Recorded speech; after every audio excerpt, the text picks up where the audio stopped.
കുഞ്ഞിക്കവിൾ മേഘമേ തുള്ളിത്തുളും പാതെ നീ പഞ്ഞിച്ചോറുൾ മാനസം നുള്ളിക്കെടുത്താതെ നീ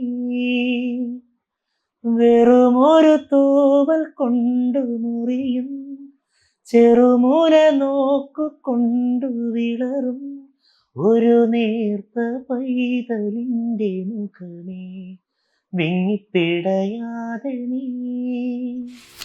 hi all, എൻ്റെ പേര് ശരത് ശങ്കർ. ഞാനൊരു മ്യൂസിഷ്യനാണ്. മലപ്പുറത്താണ് എൻ്റെ വീട്. ഞാനിപ്പം നിങ്ങൾ ചിന്തിക്കുന്നുണ്ടാവും എൻ്റെ ഈ ഹെയർ ലൈനെ കണ്ടിട്ട് എന്താ പരിപാടി എന്നുള്ളത്. കുറേ നാളുകൾക്ക് അല്ലെങ്കിൽ ഒരു 2-3 വർഷങ്ങൾക്ക് ശേഷം റിസർച്ചുകൾക്ക് ശേഷം തീരുമാനിച്ചിരിക്കുകയാണ്. എനിക്ക് ഈ കോൺഫിഡൻസ് ഭയങ്കര കുറവായിരുന്നു ഞാൻ സ്റ്റേജിലൊക്കെ പാടുമ്പം. അപ്പോൾ അതിനൊരു പരിഹാരം വേണം എന്നുള്ള ഉദ്ദേശം കൊണ്ട് തന്നെ ഞാൻ കുറേ റിസർച്ച് ചെയ്തു, എവിടെ വെച്ച് ചെയ്യണം ട്രാൻസ്പ്ലാന്റേഷൻ. അപ്പോൾ എനിക്ക് പേടിയായിരുന്നു ശരിക്കും പറഞ്ഞാൽ ട്രാൻസ്പ്ലാന്റേഷൻ എന്താണ് ഒന്നും അറിയാത്തത് കൊണ്ട് തന്നെ. ഒരുപാട് തവണ ആലോചിച്ച് അങ്ങനെ എൻ്റെ ഒരു സ്റ്റുഡൻ്റ് ഉണ്ട്, അദ്ദേഹം ഒരു ക്ലിനിക്കിൽ നിന്നാണ് ചെയ്തത്. അപ്പോൾ ആ ക്ലിനിക്കിൻ്റെ ട്രിവാൻഡ്രം ബ്രാഞ്ചിലാണ് അദ്ദേഹം ചെയ്തത്. അപ്പോൾ എനിക്ക് കുറച്ചുകൂടി കൺവീനിയൻ്റ് ആയിട്ടുള്ള കോഴിക്കോടാണ്. ക്ലിനിക്കിൻ്റെ പേര് ലാഡൻസിറ്റ കാലിക്കറ്റ് എന്നാണ് ഞാനിപ്പോൾ ട്രാൻസ്പ്ലാന്റേഷൻ ചെയ്യാൻ ഉദ്ദേശിക്കുന്നത്. അപ്പോൾ ലാഡൻസിറ്റ കൊച്ചിയിൽ നിന്ന് വെച്ച് ചെയ്യാനായിരുന്നു എൻ്റെ പ്ലാന്. കാരണം ഞാൻ മോസ്റ്റ്ലി കൊച്ചിയിലാണ് ഉണ്ടാവുക. പക്ഷേ എനിക്ക് വീട് മലപ്പുറം ആയതുകൊണ്ട് പെട്ടെന്നൊരാവശ്യം വന്ന് എനിക്ക് പോകാനൊക്കെ കുറച്ചും കൂടി കൺവീനിയൻ്റ് ആയിട്ടുള്ളതും ഒക്കെ കാലിക്കറ്റ് ആണെന്ന് എനിക്ക് തോന്നി.